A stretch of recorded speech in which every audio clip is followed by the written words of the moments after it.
Bem, a nossa primeira questão é o significado, ou o que significam os 4 cavaleiros de Apocalipse, capítulo 6, versículos de 1 a 8. É para esse texto que eu gostaria de chamar a sua atenção nesta noite, Apocalipse, capítulo 6, versículos de 1 a 8. Eu lerei, peço que você acompanhe comigo e mantenha a tua Bíblia aberta nesse texto. Estas palavras de João pelo Espírito: E havendo o cordeiro aberto um dos selos, olhei, e ouvi um dos 4 animais que dizia como em voz de trovão: Vem e vê. E olhei, e eis um cavalo branco, e o que estava sentado sobre ele tinha um arco, e foi-lhe dado uma coroa, e saiu vitorioso e para vencer. E havendo aberto o segundo selo, ouvi o segundo animal dizendo: Vem e vê. E saiu outro cavalo vermelho, e ao que estava assentado sobre ele foi dado que tirasse a paz da terra, e que se matassem uns aos outros, e foi-lhe dado uma grande espada. E havendo aberto o terceiro selo, ouvi dizer o terceiro animal: Vem e vê. E olhei, e eis um cavalo preto, e o que sobre ele estava assentado tinha uma balança em sua mão.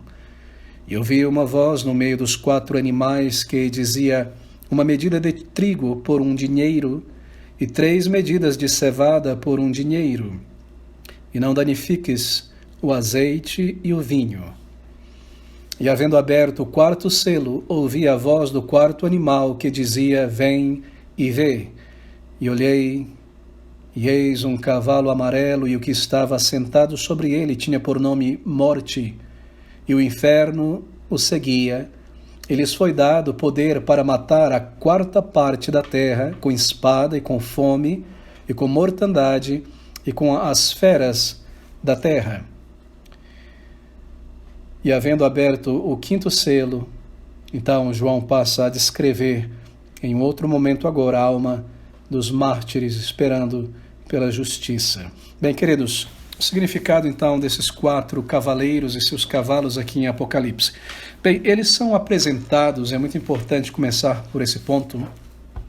Esses 4 cavaleiros, eles são apresentados no contexto do capítulo 5, que introduz os selos que serão abertos. Ou seja, esses 4 cavaleiros são representados aqui no contexto dos selos divinos, do rolo, livro, que será aberto. No versículo 1, nós iremos acompanhar agora, do capítulo 5, esse capítulo ele introduz os selos. E nós lemos no versículo 1: E vi na destra do que estava sentado sobre o trono um livro escrito por dentro e por fora, selado com 7 selos. Bem, o livro ele está na mão de Deus. E vi na destra, na mão direita, isto é, não na testa, mas na destra do que estava sentado sobre o trono, um livro. O livro está na mão de Deus. O Pai, na mão direita do Pai está um livro. Bem, esse livro, ele é um pergaminho, ou ele é um rolo, na verdade. Isso é confirmado no capítulo 6, versículo de número 14. Observe: E o céu retirou-se como um livro que se enrola, e todos os nomes, montes e ilhas foram removidos dos seus lugares. A ideia deste livro do capítulo 5 é uma espécie de um rolo. É um livro como um pergaminho antigo, grego ou hebreu. E esse livro, ele registra, ou ele representa, veja isso, o plano de Deus, o decreto de Deus que cobre todas as coisas. Esse livro, ele simboliza o propósito divino para todo o universo e para toda a história do universo, a história da igreja, a história de todas as criaturas, a obra de redenção de Deus e aquilo que Deus irá realizar ao longo da história. O cumprimento do plano de Deus está registrado ali. A promessa de um Redentor, tudo que se desdobra desde aquela promessa de um Redentor em Gênesis 3,15, está registrado nesse livro aqui. E é por isso que o livro ele é completo. Em outros sentidos, ele está escrito em ambos os lados, escrito por dentro e por fora, porque é um pergaminho, então, em ambos os lados, não na capa de dentro e na capa de fora, mas como um pergaminho em ambos os lados. É um livro completo, porque o que está registrado nesse livro trata de toda a história do universo, todos os planos de Deus, planos redentivos, promessas do Senhor e tudo que haverá de ser realizado na história com relação à vontade de Deus, tendo em vista a sua igreja. E nós lemos na segunda parte desse versículo 1 do capítulo 5, que esse pergaminho ele está selado com 7 selos. Veja a segunda parte. Um livro escrito por dentro e por fora, selado com 7 selos. Talvez você possa observar aquele rolo, aquele pergaminho, e ao longo da borda da página, não a página, mas ao longo da borda daquele rolo, a borda final, tem-se o selo real, 7 selos, não é aquela cera, digamos, com o anel do rei selando. E a ideia aqui é que esse livro, ele foi fechado, ele foi guardado, o conteúdo está ali dentro, mas ele não foi revelado. E o rolo fechado significa que o plano de Deus, ele não está revelado e ele não está executado ainda. De maneira que se esse rolo permanece fechado, se esse livro permanece fechado, então os propósitos de Deus, eles não se realizam, não é verdade? O seu plano, a sua vontade não é cumprida, porque o livro está fechado. Mas sendo quebrados os selos, sendo aberto o livro, significa então que tanto o conteúdo dele é revelado, como também é cumprido. E essa é a ideia do versículo 1. E vi na destra do que estava assentado sobre o trono um livro escrito por dentro e por fora, selado com 7 selos. Bem, mas a pergunta é então, quem poderia dar cabo, quem poderia realizar este plano de Deus que está registrado, descrito dentro desse grande e maravilhoso livro aqui? Quem seria tão poderoso, quem seria tão justo, tão digno, tão santo, para desdobrar, executar o plano, a vontade de Deus ao longo da história do universo, ao longo da história da humanidade? E essa é a pergunta que é feita no versículo 2. E vi um anjo forte bradando com grande voz: quem é digno de abrir o livro e de desatar os seus selos? Bem, a voz é muito grande, bradando com grande voz. Ela é tão alta, a voz desse anjo bradando, que todo o universo, nós lemos, todo o universo pode ouvir. E ninguém no céu, nem na terra, nem debaixo da terra podia abrir o livro, nem olhar para ele. Ou seja, há um brado clamando e dizendo ao universo: quem poderá cumprir, quem é digno, poderoso, reto, justo, sábio, completo em todos os atributos, para cumprir este plano divino, para abrir esse livro e desdobrá-lo e executá-lo? E assim o anjo clama para o universo inteiro, e nós vemos que ninguém responde, porque nem debaixo da terra ou no céu ninguém podia abrir o livro, nem olhar para ele. E é baseado nisso, nessa informação, que nós lemos o versículo 4. João, chorava muito, porque ninguém fora achado digno de abrir o livro, nem de o ler, nem de olhar para ele. Assim, queridos irmãos, quando é anunciado que não há ninguém para cumprir o plano de Deus em relação à igreja, em relação ao universo, seus planos santos, retos e justos, então João, que observa aquela visão, entendendo o conteúdo daquele livro que se refere a isso, ele chora muito. E ele chora porque não foi achado ninguém digno de cumprir, nem de ler, nem de olhar, nem observar esse livro. Assim, nós lemos então o versículo de número 5. E disse-me um dos anciãos, não mais o anjo, mas um ancião, alguém que viveu, um homem que experimentou a redenção: não chores, eis aqui o leão da tribo de Judá, a raiz de Davi, que venceu para abrir o livro e desatar os seus 7 selos. Bem, esse é Cristo, é uma referência ao Senhor Jesus Cristo. Cristo, que venceu, o leão da tribo de Judá, a raiz de Davi, que venceu para abrir o livro e desatar os seus selos. Assim, o Senhor Jesus Cristo, ele venceu na cruz, de maneira que o grande obstáculo, que é o pecado, foi removido. O sangue do Senhor Jesus Cristo foi derramado e a vitória do pecado foi alcançada sobre Satanás. E assim, Cristo, tendo vencido, ele é apto, ele é digno de colocar as suas mãos, de olhar para aquele livro, de abri-lo e de executá-lo. Isto é, ele conquistou o diabo, ele conquistou a morte, ele venceu, ele é digno, como um cordeiro que foi sacrificado. O que está em vista aqui é a sua morte. E porque ele é digno e porque ele alcançou o direito, então ele tem o direito de abrir o livro e cumpri-lo, isto é, ele tem o direito de reger o universo em concordância com os planos de Deus registrado naquele livro. Por isso, então, o versículo de número 9 ao versículo de número 10. E cantavam um novo cântico, dizendo: digno és de tomar o livro e de abrir os seus selos, porque foste morto, e com o teu sangue nos compraste para Deus de toda a tribo, e língua, e povo, e nação, e para o nosso Deus nos fizeste reis e sacerdotes, e reinaremos sobre a terra. Aqui está uma explosão de triunfo. Ali está o plano de Deus, um plano de amor, um plano de misericórdia, um plano de justiça contido naquele livro, e ninguém poderia abri-lo, ninguém podia cumpri-lo ao longo da história, executá-lo, e João chora sabendo disso.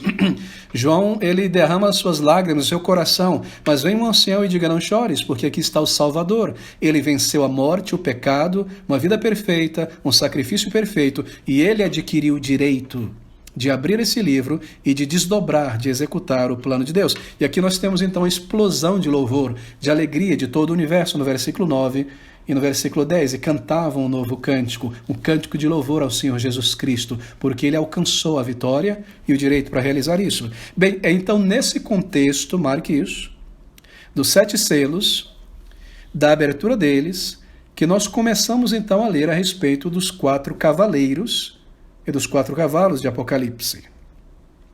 Os primeiros 4 selos que vão ser abertos então agora pelo Cordeiro para cumprir o plano de Deus, sendo executado por Cristo, esses primeiros 4 selos, eles apresentam os primeiros 4, ou melhor, os 4 cavaleiros e a sua missão.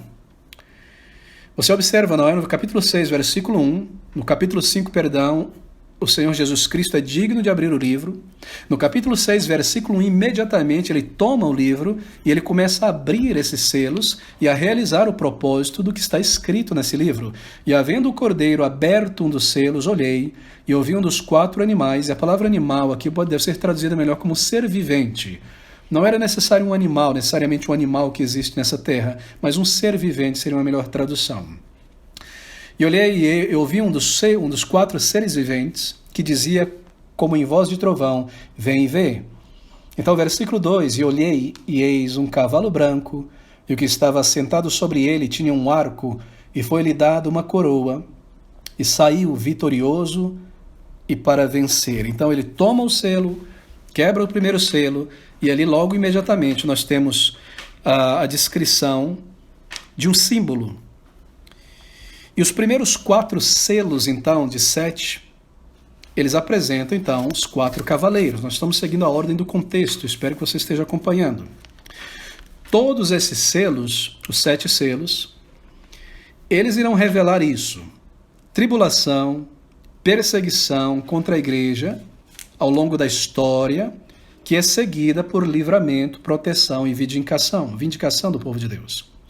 Todos esses selos, eles irão revelar julgamento, tribulação, perseguição contra a igreja, que é seguida por livramento da igreja, proteção da igreja e vindicação da igreja. É importante lembrar isso, que no livro de Apocalipse, nós não vencemos porque nós somos fortes. Lembre disso. Na palavra de Deus, nós não vencemos porque nós somos fortes em nós mesmos, capazes, astutos. Nós vencemos porque nós estamos em Cristo Jesus, porque Ele venceu, porque Ele é poderoso, porque Ele é digno, porque Ele é vitorioso, porque nós estamos nele, nós vencemos.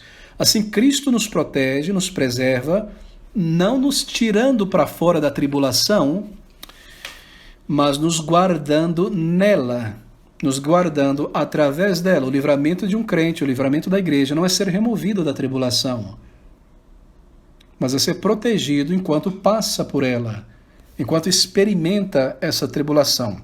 Assim, as tribulações lançadas sobre a terra agora, nesses selos, os crentes passam por ela ao longo de toda a história.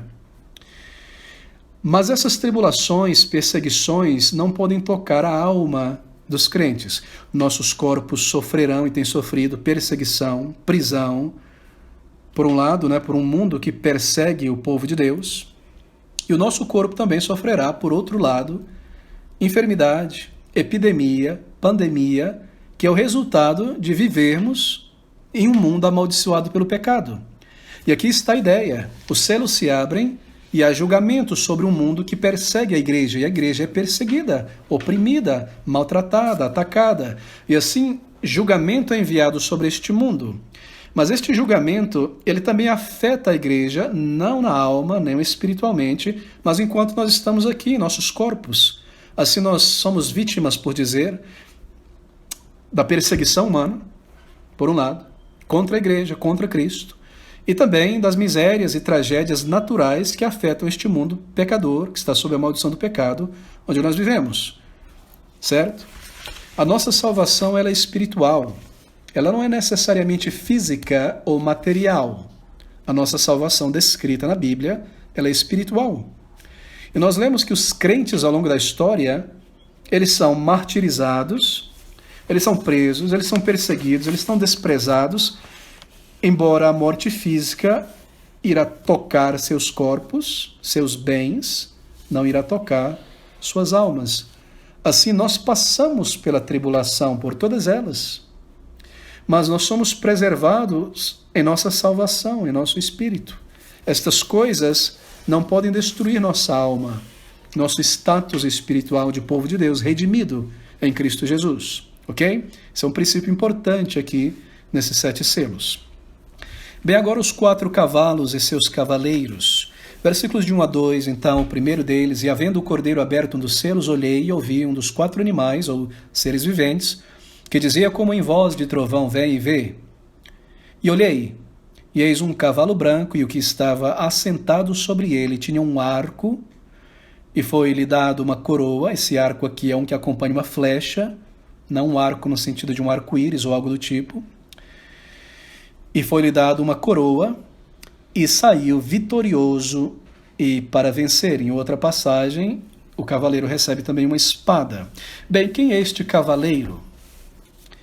Queridos, esse é um símbolo, isto é bastante óbvio, um símbolo de Cristo, claro, é um símbolo do Senhor Jesus Cristo. E isso aqui está de acordo com a ordem dos eventos que vão se seguir. Porque, veja, Cristo, ele aparece vencendo, não é? E espalhando o seu evangelho. Nós lemos que ele, versículo de número 2, foi-lhe dado um arco e saiu vitorioso. Ele já sai vitorioso. Não é que ele sai indeciso se vai vencer ou não, ele já sai vitorioso, o jogo já sai decidido. Saiu vitorioso e também para vencer. Então ele aparece já como vitorioso para vencer. Por que ele aparece como vitorioso aqui? Bom, por causa do versículo capítulo 5. Ele é o cordeiro que venceu Satanás, o diabo, a morte e o pecado. Então, ao desdobrar a história, desde a sua vinda ao seu retorno, ele já é vitorioso e ao longo da história ele segue vencendo, conquistando terreno, ganhando almas, impondo o seu reino universal sobre o mundo. Universal no sentido de que a igreja está em todas as nações. Assim, Cristo aparece vencendo e espalhando o seu evangelho. E na sequência, o que nós temos então? Perseguição contra o seu corpo, que é a igreja. E aqui está um princípio, meus irmãos. Todas as vezes que Cristo é revelado aqui nesse livro, o seu evangelho, a sua vitória, logo na sequência, então, a perseguição contra o seu corpo, que é a igreja. Em outras palavras, Cristo venceu Satanás, a morte e o pecado na cruz, ele ressuscitou e subiu ao céu. O seu corpo não físico não está mais aqui na terra, Satanás não pode colocar suas mãos fisicamente nele, como ele fez quando ele estava aqui, para matá-lo, para feri-lo, para desprezá-lo. O que ele faz então? Bem, ele põe as suas mãos no corpo de Cristo, que é a igreja. Satanás mira contra a igreja. Assim, todas as vezes que a vitória de Cristo é revelada no livro, ou seu evangelho é propagado, vitória pelo evangelho por Cristo, então nós temos perseguição contra Cristo, perseguição contra o corpo de Cristo. Essa é uma ordem de acontecimentos ao longo desses símbolos. Sempre na sequência vem perseguição contra seu corpo, a igreja. E aqui isso está acontecendo, veja. Primeiro vem o cavalo, o cavalo e o cavaleiro, que representam Cristo, e na sequência o que nós temos? Nós temos outros 3 cavaleiros, que trazem juízo sobre a terra. Sempre que Cristo aparece, Satanás se ocupa, não é? Se levanta, começa a trabalhar. O que significa que a tribulação, ela sobrevém à igreja. Sempre depois que o evangelho é pregado, Cristo é manifestado no mundo, tribulação vem. Bem, esse cavaleiro é Cristo e sempre deve ser uma compreensão, essa compreensão, deve ser clara, que é ele aqui representado, porque o livro de Apocalipse como um todo nos mostra que esse cavaleiro é Cristo. Primeiro, veja os símbolos, esse é um livro de símbolos. Verdades espirituais estão sendo representadas de uma maneira simbológica, não é? Uma simbologia aqui, a cor branca do cavalo. Na Bíblia, branco é associado a santo, santidade, celestial. Nós temos na Bíblia vestes brancas, nuvem branca, pedrinha branca. Tudo isso é uma referência à santidade, a algo celestial, a vitória, a algo puro. E assim, o cavaleiro que se assenta vestido de branco, que se assenta sobre o cavalo branco, ele não pode ser Satanás. Ele não pode ser o anticristo vindo destruir. Esse é Cristo. Esse é ele representado. Vitória. Veja que o cavaleiro, ele recebe uma coroa, não é? E essa coroa se harmoniza com Apocalipse capítulo 14, versículo 14, observe. E olhei e eis uma nuvem, branca, e assentado sobre a nuvem, um semelhante ao Filho do Homem, esse é um título de Cristo, que tinha sobre a sua cabeça uma coroa de ouro e na sua mão uma foice aguda. Aqui está então. Ele venceu. Esse é Cristo. E sempre que a palavra vencedor aparece aqui, então é uma referência a crentes, ou melhor, a Cristo e também a crentes. Essa é uma outra prova de que esse cavaleiro é o Senhor Jesus Cristo. E essa interpretação de que esse cavaleiro no cavalo branco é Cristo, em Apocalipse 6:2, também está em harmonia com o capítulo 19, versículo 11. Veja o que está escrito lá. Apocalipse 19, versículo 11. E vi o céu aberto, e eis um cavalo branco, e o que estava assentado sobre ele chama-se Fiel e Verdadeiro, e julga e peleja com justiça. Percebeu? Esse é o Senhor Jesus Cristo. É ele quem aparece nessas várias passagens. É o mesmo personagem, representado às vezes com uma pequena variação, ali com uma foice, aqui com um arco, uma coroa, vindo na nuvem, aqui vindo com um cavalo branco, mas são representações simbólicas da mesma pessoa. É o Senhor Jesus Cristo aqui. De maneira que o tema de Apocalipse inteiro, lembre disso, o tema inteiro do livro de Apocalipse é a vitória de Cristo e a sua igreja. Veja isso no capítulo 17, versículo 14. É sobre a vitória de Cristo e a sua igreja. Estes combaterão contra o Cordeiro, isto é, o mundo, Satanás, suas hostes, e o Cordeiro vencerá, porque é o Senhor dos senhores e o Rei dos reis. Vencerão os que estão com ele, chamados e eleitos e fiéis. O tema de Apocalipse inteiro é a vitória de Cristo e sua igreja. E aqui Cristo, como cavaleiro, ele é representado, trazendo a sua vitória, uma vez que a história está começando a se desdobrar. Desde a sua morte e ressurreição, ele sai vencedor e a sua igreja está vencendo com ele. Bem, veja comigo o Salmo, por exemplo, 45, Salmo 45, versículo de 3 a 5, um texto do Antigo Testamento, coadunando com essa verdade de que o livro de Apocalipse é a vitória de Cristo e sua igreja. Salmo 45, de 3 a 5, um salmo que aponta para Cristo. Cinge a tua espada à coxa, ó valente, com a tua glória e a tua majestade. E neste teu esplendor cavalga prosperamente, por causa da verdade, da mansidão e da justiça, e a tua destra te ensinará coisas terríveis. As tuas flechas são agudas no coração dos inimigos do rei, e por elas os povos caíram debaixo de ti. Perfeito, não é?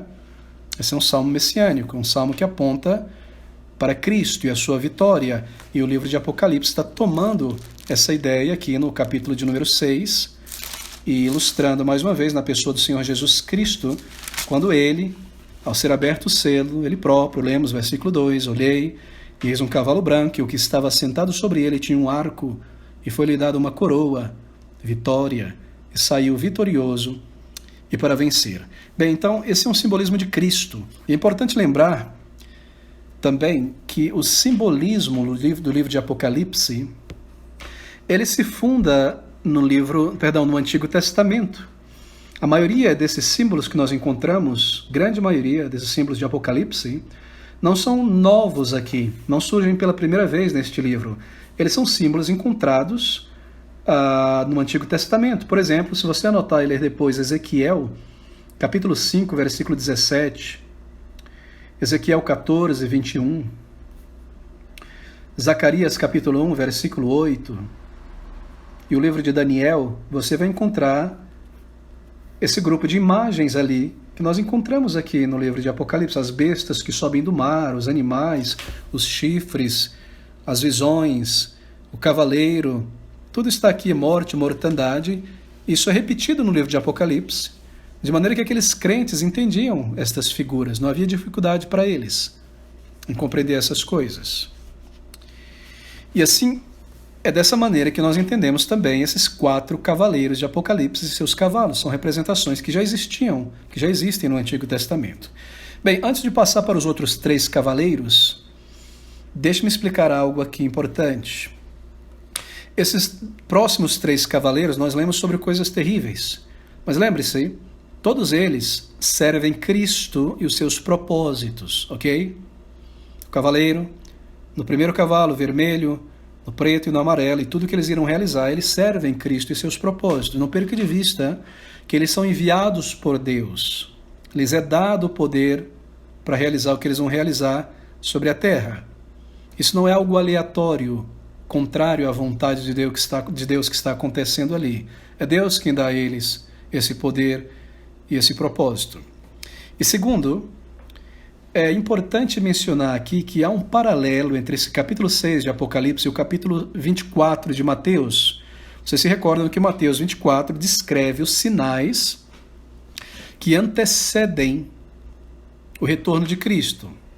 Aqueles sinais que antecedem a sua vinda, ok? E você observa lá, e nós estudamos sobre isso no passado, que há sinais lá em Mateus 24, sinais que apontam para a vinda de Cristo, que se referem à humanidade em geral. Veja, por exemplo, Mateus 24, 7. Deixa-me ler apenas 1 ou 2 versículos aqui para clarear o que estou dizendo. Mateus 24, 7. Desses sinais que antecedem a vinda do Senhor Jesus Cristo, há sinais que se referem à humanidade como um todo, e sinais que dizem respeito mais diretamente à igreja, que tocam a igreja. Mateus 24, 7 são sinais que tocam a humanidade como um todo, porquanto se levantará nação contra nação, e reino contra reino, e haverá fomes e pestes e terremotos em vários lugares. Isso toca a humanidade como um todo. Agora, há sinais também, no final dos tempos, que tocam mais particularmente a igreja. Versículo de número 9 agora. Então vos hão de entregar para serdes atormentados, e matar-vos-ão, e sereis odiados de todas as nações por causa do meu nome. Bem, por que eu estou apontando esse paralelo de Apocalipse 6 com Mateus 24? Bem, porque o que irá acontecer no mundo através desses próximos 3 cavalos e cavaleiros afetará o mundo como um todo, em geral, mas também afetará a igreja de maneira particular, ok? Marque isso. Aquilo que irá se desdobrar agora com os 3 próximos cavaleiros são coisas que afetarão o mundo, a humanidade como um todo, salvos e não salvos, mas também afetará a coisas aqui que apontam para o crente, para a igreja. Irá afetar a igreja de maneira particular. Portanto, há tribulações aqui que recairão sobre a humanidade, que também afetam os salvos que estão aqui nessa humanidade, neste mundo. Mas há tribulações que serão descritas nesses próximos 3 cavalos, que têm referência somente aos salvos e não à humanidade. Ok? Mantenha isso em mente, conforme nós seguimos aqui pelos outros 3 cavaleiros. Há tribulações que se desdobrarão aqui, que cobrirão a humanidade, afetarão o mundo inteiro, mas há tribulações que afetarão somente os crentes. Somente os crentes sofrerão tribulação de perseguição por causa de Cristo. O mundo não sofrerá, mas o mundo sofrerá grandes tribulações econômicas, físicas, naturais, e o crente também estando aqui nesse mundo. Então há essa diferenciação na descrição dos próximos cavaleiros. Assim, por exemplo, o 2º e o 3º cavaleiro, eles descrevem o que acontece com os crentes ao longo da história por permanecerem fiéis a Cristo. Enquanto que o 4º cavaleiro, ele expõe o que os filhos de Deus experimentam junto com o resto da humanidade. Ok? Vamos marcar e guardar esse ponto aqui. Bem, o 2º cavalo e cavaleiro, versículos de número 3 a 4, Apocalipse, estamos no capítulo 6. E havendo aberto, observe, o 2º selo, os 4 primeiros selos, revelam os 4 cavaleiros. O primeiro selo aberto revelou Cristo, que veio, morreu, venceu, ressuscitou e segue vencendo através da sua igreja ao longo da história. E havendo aberto o segundo selo, ouvi o segundo animal, o ser vivente, dizendo: vem e vê. O selo foi aberto, vem, dá uma olhada aqui dentro do livro. Veja o símbolo. E saiu outro cavalo vermelho, e ao que estava sentado sobre ele foi dado a ele, lembre-se, que tirasse a paz da terra e que se matassem uns aos outros, e foi-lhe dada uma grande espada. Bem, isso é muito interessante. Nós cremos, e a maioria dos comentadores bíblicos se fundamentam nesse ponto, essa interpretação correta, penso eu, nós cremos que a perseguição, ou melhor, esse cavaleiro, ele se refere à perseguição religiosa lançada contra os filhos de Deus, que irá acontecer ao longo da história até o final. A ideia aqui não é tanto de guerra e mortes, não é? No mundo. A ideia aqui é de carnificina, de sacrifício, de martírio em vez de guerra. Lembre-se, essas coisas descritas aqui, elas estão acontecendo ao longo de toda a história, desde a vida de Cristo até o final. Essas coisas não se referem a um evento que irá acontecer no século III, ou no século XVIII, ou no século XIX, não. Esses são símbolos que representam o governo moral de Deus sobre a humanidade, a resposta de Deus à incredulidade, à impiedade da humanidade. Então isso aqui estará acontecendo desde a ressurreição de Cristo até o final. Cada século haverão 4 cavaleiros, 4 cavalos, morte, miséria, tragédia. Isso irá acontecer ao longo de toda a história até o final. Parêntese, lembre-se que o livro de Apocalipse são 7 ciclos, 7 visões, 7 ciclos. Cada um deles é um ciclo que vai do início da história ali, do cristianismo, até o final. Em outras palavras, da primeira vinda de Cristo até o final. Cada um desses ciclos, cada um dessas visões, 7, repete toda a história da primeira vinda até o final, a partir de um ângulo diferente. E em cada ciclo se intensifica a perseguição, se torna mais claro o simbolismo. A perseguição é apenas manifestada no primeiro ciclo, no segundo e no terceiro se torna mais claro, com mais detalhes, etc., até a grande tribulação e o final. As bênçãos, a manifestação de Cristo é simbolicamente apresentada, mas é intensificada até a sua própria vinda nas nuvens no final. Então esses cavaleiros, essa simbologia, irá acontecer ao longo da história, em cada época da existência da igreja. De maneira que o que está acontecendo aqui, essas guerras, morticínio, morte de cristãos, sacrifícios, assim por dizer, mortandade, irá acontecer ao longo de toda a história. A ideia de guerra sobre a terra, guerra de nações contra nações, vai se tornar mais visível somente no 4º cavaleiro. De maneira que no 2º cavaleiro vermelho aqui, cavalo vermelho, a ideia não é guerra de nações contra nações, a ideia é de carnificina, morte de crentes, martírio. Isso é o que se destaca aqui. Aqui nós temos uma referência à perseguição que é realizada pelo mundo contra a igreja. O 2º cavalo, lembre-se, ele vem depois do primeiro, e sempre que Cristo é revelado, então vem perseguição contra a igreja. Aqueles que querem viver piamente em Cristo, aqueles que querem revelar a vida de Cristo em si, os atributos, ou melhor, as glórias, as virtudes de Cristo, logo eles sofrerão perseguição. É você buscar viver uma vida piamente em Cristo, revelando Cristo nesse mundo, que você vai ter perseguição, seja uma perseguição velada, direta, indireta, física. Isso é um fato ao longo de toda a história. Assim, quando Cristo é revelado como vitorioso, então vem perseguição contra o corpo de Cristo que está na igreja. Isso, meus irmãos, está de acordo com Mateus, capítulo 10. Abra comigo rapidamente. Mateus, capítulo 10, versículo de número 35, por exemplo, 34 e 35. Que perseguição, espada aqui, ela vem contra o povo de Deus. Ela vem contra cristãos. Mateus capítulo 10, versículo 34 e 35. Porque eu vim pôr em dissensão o homem contra seu pai, a filha contra sua mãe, e a nora contra a sua sogra, e assim os inimigos do homem serão os seus familiares. Veja o versículo 38. E quem não toma a sua cruz e não segue após mim não é digno de mim. Quem achar a sua vida, perdê-la-á. Quem perder a sua vida por amor de mim, achá-la-á. Nós lemos que Cristo ele vem trazer a espada, e essa ideia de espada aqui, nesse versículo 4 de Apocalipse, lhe foi dado que tirasse a paz da terra e que se matassem uns aos outros, e foi-lhe dado uma grande espada. Essa ideia. Seguir a Cristo pode significar ter a espada levantada contra você, e essa espada aqui, ela é dada ao cavaleiro. É uma espada sacrificial, meus irmãos. Deixa-me explicar isso aqui para esclarecer.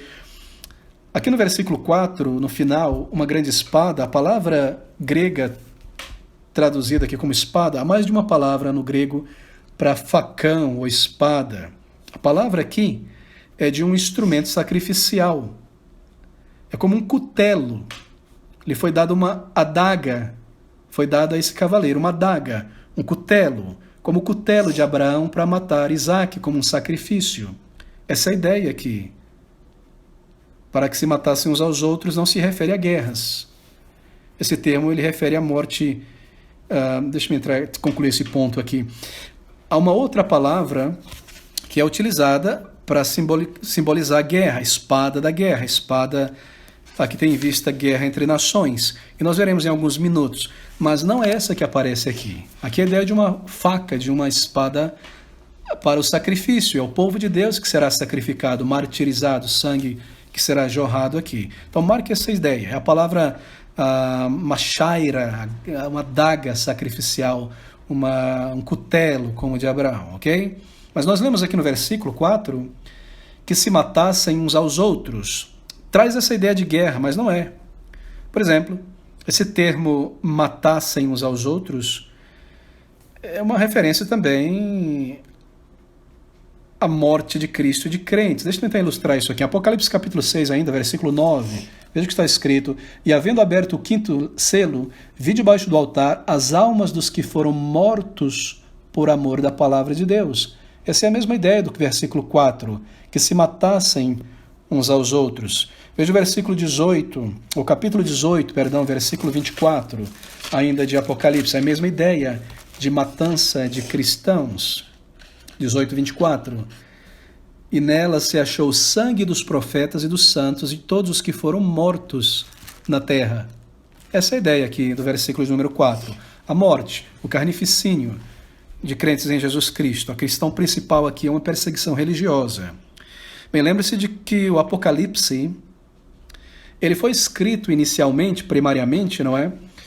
A crentes reais que existiam no primeiro século. E se você estuda um mínimo da história do cristianismo no primeiro século, o que você vê é sangue jorrando. E esse texto, esse simbolismo é dado para confortar aqueles crentes. O cavalo vermelho, o cavaleiro no cavalo vermelho não se refere a uma pessoa em particular também não, como no caso de Cristo no cavalo branco. Todos os períodos da história, nós teremos um cavalo vermelho e seu cavaleiro operando, porque o mundo está sempre perseguindo a igreja. A paz é retirada. Lá em Mateus 10:34, Cristo veio trazer a espada, mas é a espada sacrificial, a adaga do cavaleiro. E lembre-se, irmãos, tudo isso está na mão de Cristo. Em outras palavras, Ele permite isso. Deixa-me passar então na sequência, porque o nosso tempo corre, para o cavalo preto. Versículos 5 a 6. E havendo aberto o terceiro selo, ouvi dizer o terceiro animal, o ser vivente, vem ver. E olhei, e eis um cavalo preto, e o que sobre ele estava sentado tinha uma balança em sua mão. E a imagem é muito interessante aqui. E ouvi uma voz no meio dos 4 animais, ou 4 seres viventes, que está chamando João em cada momento para ver o selo e o próximo cavalo, que dizia: uma medida de trigo por um dinheiro, ou denário, e 3 medidas de cevada por um denário, e não danifiques o azeite e o vinho. O que é isso aqui? Bem, nós vemos aqui que é referente a comprar pão, não é? Trigo, cevada, por peso. E todas as vezes que nós lemos sobre comprar pão, cevada, trigo por peso, é uma referência na Bíblia a uma situação econômica difícil, calamitosa. Uma medida de trigo por um denário. Um denário é o trabalho de um dia de um assalariado, de um jornaleiro, de alguém que trabalha uma jornada. Nós lemos nas parábolas do Senhor Jesus, não é, que o dono da vinha contratou as pessoas por um dinheiro por dia, um denário por dia. E o que isso quer dizer aqui? Que um homem ele irá trabalhar em um determinado momento para receber um valor que só dá para manter a ele próprio, uma medida de trigo para se alimentar por um denário. E a sua família? Ele não pode manter, né? O que está em vista aqui é que haverão dificuldades materiais terríveis ao longo da história até o final. Não é fome, irmãos, que está em vista aqui, certo? Porque o texto diz que há alimento.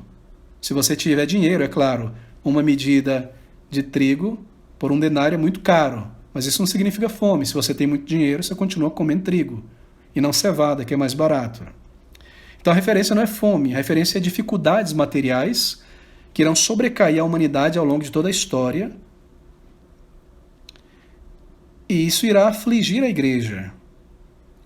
Agora observe, o texto dizendo no versículo 6, no final, não danifiques o azeite e o vinho. Ou seja, o azeite e o vinho está em contraste com o trigo e a cevada. Trigo e cevada é básico para a vida, é arroz e feijão. Azeite e vinho é caviar, não é? Etc. O básico será tocado, mas o luxo não será tocado. O conforto da vida ainda há bastante suprimento para quem pode ter aqui. Não foi tocado, o anjo não irá tocar, ou melhor, o cavaleiro não irá tocar nessas coisas. Agora, essas coisas maravilhosas, azeite e vinho, está fora de alcance do homem que já tem dificuldade para comprar trigo, pão, prover acesso básico às coisas básicas para a sua família. Qual é o quadro aqui, então, nesse versículo? O quadro é o seguinte: nós vemos o rico usufruindo de comida em abundância e todos os confortos da vida. O vinho e o azeite não são tocados pelo cavaleiro, não é? E o pobre, ele mal tem o suficiente para manter o corpo em pé. O que João tem em vista aqui são os crentes ao longo da história, meus irmãos. Os crentes do primeiro século eram pobres, muito, muito pobres. E eles eram muitas vezes, por causa da perseguição, lembra o contexto da perseguição, o cavaleiro é enviado. Eles eram muitas vezes, por causa da perseguição por amor a Cristo, expulsos das suas sociedades de trabalho, perdiam o emprego, eram lançados fora de famílias, perdiam a herança e a consequência era pobreza, grande pobreza, carestia, vivendo no básico. E é claro, isso é uma verdade ao longo de toda a história do cristianismo.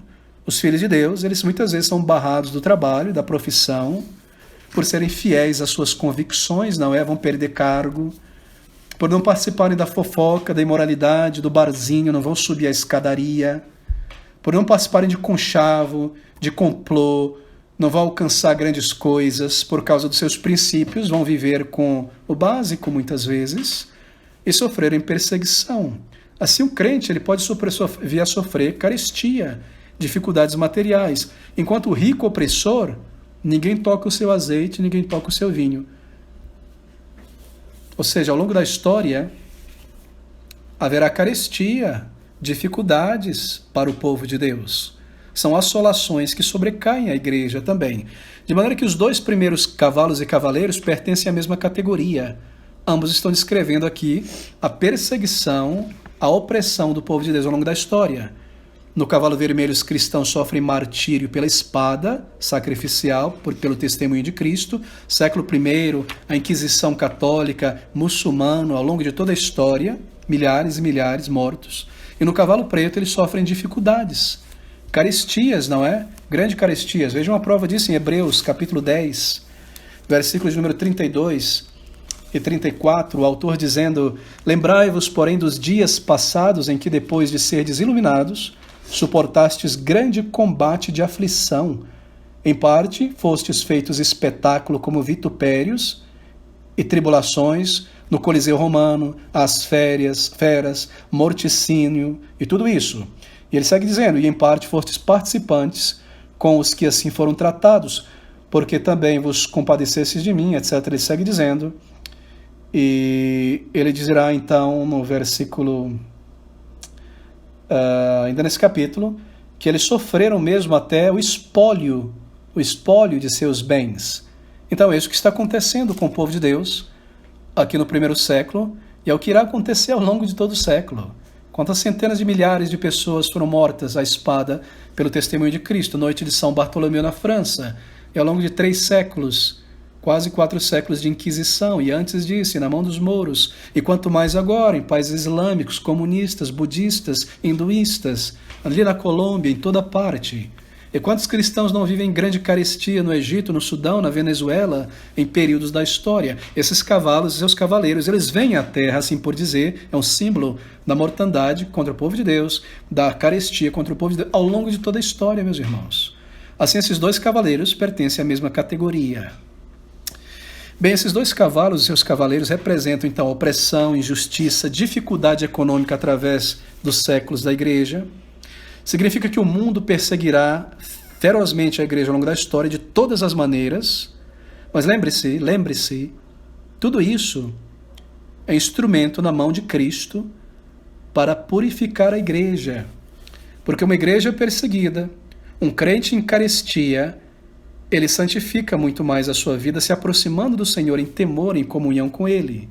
E lembre-se que a santificação da igreja, meus irmãos, é descrita na Bíblia como que pelo fogo, certo? A igreja é ouro, prata, pedras preciosas, os verdadeiros salvos não são palha, feno e madeira.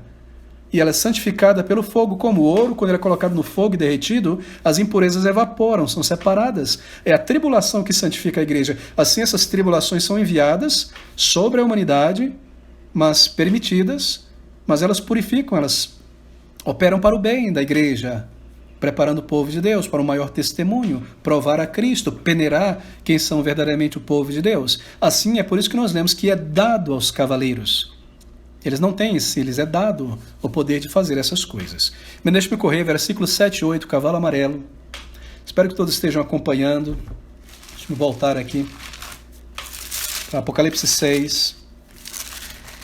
Versículos de número 7 a 8. E havendo aberto o 4º selo, ouvi a voz do 4º ser vivente que dizia: vem e vê. E olhei e eis um cavalo amarelo, e o que estava assentado sobre ele tinha por nome Morte. E o inferno seguia, e foi-lhes dado o poder para, observe agora, matar. Aqui nós temos guerra. A 4ª parte da terra com espada, e aqui é uma outra espada, não a cerimonial, é um outro termo grego. E com fome, e com mortandade, e com as feras da terra. Bem, o que nós temos aqui? Aqui nós temos o 2º grupo de tribulações pela qual a igreja irá passar. Será que não foi suficiente para a igreja passar por tribulações focada nela, contra ela? Não. Aqui nós temos tribulações que o mundo incrédulo irá passar, mas porque a igreja está nesse mundo, ela também irá passar por essas tribulações.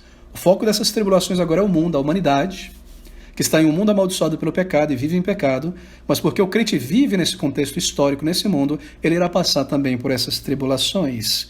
Recaem sobre ele as tribulações que recaem sobre o mundo.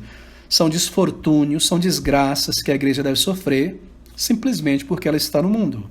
E aqui, tudo isso é representado através de um cavalo numa cor doentia, uma cor verde amarelado. Já viu aquela cor verde amarelado quando a pessoa passa mal, a pressão baixa? Essa é a ideia. Doença, morte simbolizado aqui. Aqui nós temos então morte em geral, na sua forma universal, ao longo da história. Porque isso aqui afeta crentes e não crentes. E seguindo a morte, nós lemos que vem o inferno. O inferno poderia ser melhor trazido aqui como Hades. O que isso quer dizer? Que a morte ceifa, o coronavírus ceifa, a bala ceifa, o câncer ceifa e o Hades coleta. O mundo dos mortos, a habitação dos mortos, coleta todos para serem julgados, certo? Assim o inferno, o Hades, o lugar dos mortos, a habitação dos mortos, segue a foice, segue a morte. Bem, o termo espada aqui, como eu mencionei, é diferente lá do versículo 4. O termo espada aqui jamais não é aquele termo que eu mencionei, é o termo ranfaia. E o termo ranfaia, quando utilizado para espada no Apocalipse, se refere à guerra. Veja, por exemplo, Apocalipse 2,16, ele está presente ali. Arrepende-te, Diz Cristo à igreja de Pérgamo: pois quando não em breve virei a ti, e contra eles batalharei com a ranfaia, espada da minha boca. Guerra de Cristo contra essa igreja, combatendo ela. Então essa é a ideia desse simbolismo. Essas 4 figuras que nós temos aqui no versículo 7 a 8. Guerra entre as nações, não é? Fome, pestilência e feras. Simbolizam todas as desgraças universais que crentes sofrem junto com a humanidade ao longo da história. O crente, ele morre na guerra, não é? Primeira, segunda guerra, qualquer guerra, o crente está ali. O crente, às vezes, morre no meio da carestia e da fome. O resultado dela, não é? A cólera, o que quer que seja. Ele morre de pestilência, de coronavírus, de pandemia, às vezes de feras, pode ser picado por uma cobra, mordido por uma vespa, inchado e alergia. Ao longo da história, as pessoas estão morrendo por essas 4 formas aqui, que representam todas as formas de morte. E porque afeta o mundo debaixo do pecado, afeta também o crente. Queridos irmãos, nós vivemos em um mundo que é um cemitério. A terra que nós andamos é um cemitério cheio de ossos e sangue. O mundo, ele é regado por sangue, é osso para todo lado, em qualquer parte do mundo.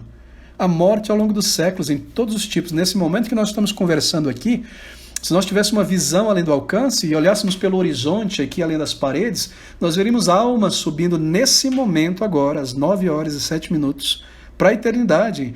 Gente em hospital, gente debaixo de caminhão, gente na água, gente no fogo, gente morrendo em casa. As almas estão subindo, morte está acontecendo no mundo inteiro. Por praga, por peste, por leão, por coronavírus, por bala, por traição, todo tipo de coisa. Isso acontece ao longo de toda a história. Deus está enviando isso desde a vinda de Cristo para cá, e isso vai se intensificando, como nós vimos no estudo sobre o final dos tempos. Ok? Bem, deixa-me concluir então aqui. Claro que no caso dos salvos, o Senhor, mais uma vez, ele usa essas calamidades para a santificação do seu povo. E aí nós lembramos da importância, entre muitas coisas, de compreender essas verdades, que nosso mundo não é aqui. Esse mundo é um barco furado. Nosso chamado não é reformar a humanidade com uma arte calvinista, uma política calvinista, uma economia calvinista e implantar uma nova sociedade, uma teonomia. Não, é chamar pessoas para virem a Cristo, porque esse barco está se afundando. Sim, como crente individual, eu faço o meu melhor. Onde eu estou, luto pelo direito dos bebês, reciclo meu lixo, faço o meu melhor. Mas a função da igreja não é social, é evangelística. Essa é a nossa bandeira. E nós aprendemos isso aqui: sempre haverá morte, sempre haverá pobreza. Os pobres, disse o Salvador, sempre tereis convosco. Sempre haverá desigualdade social. Até o final. E nós lemos isso aqui em Apocalipse. Então, queridos, no caso dos salvos da igreja, o Senhor usa essa calamidade para nos desenraizar desse mundo, nos mostrar que nosso país não é aqui, nós somos peregrinos em tendas, esse é um mundo mau. Não podemos tirar nossa alegria, prazer e felicidade desse mundo. E quando a gente começa a tentar extrair daqui de carreira, de bens, de farra, o que quer que seja, logo a gente é decepcionado, não é? Perseguido, colocado para trás. Isso lembra que nós não pertencemos a este mundo e nem devemos pertencer. Assim, é uma incongruência um crente mundano, um crente carnal, como nós vimos domingo passado na palavra de Deus. A imaturidade, desconhecimento aqui da palavra de Deus. Bem, eu concluo aqui esse tema. Esses são o significado, então, desses 4 cavaleiros e seus cavalos. O cavalo branco representa o Senhor Jesus Cristo, ele sai vitorioso já, e vencendo, a igreja vencerá ao longo da história até o final.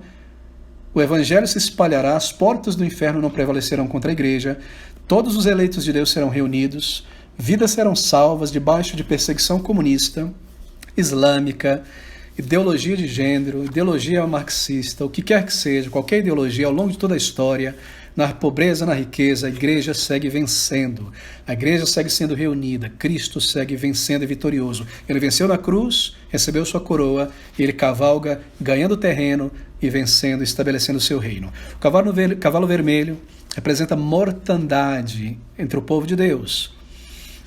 Cavalo preto, dificuldades econômicas e a pobreza devido à injustiça humana.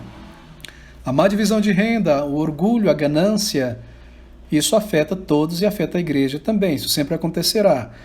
O segundo e o terceiro símbolos representam a perseguição que é infligida pelo mundo contra a igreja, o segundo e terceiro cavalos. Já o quarto, cavaleiro, cavalo pálido, amarelo, representa guerra, pestes, pandemias, fomes, feras, que assolam essa humanidade decaída em pecado. Representa as desgraças comuns da humanidade, da perspectiva de seus efeitos sobre o povo de Deus.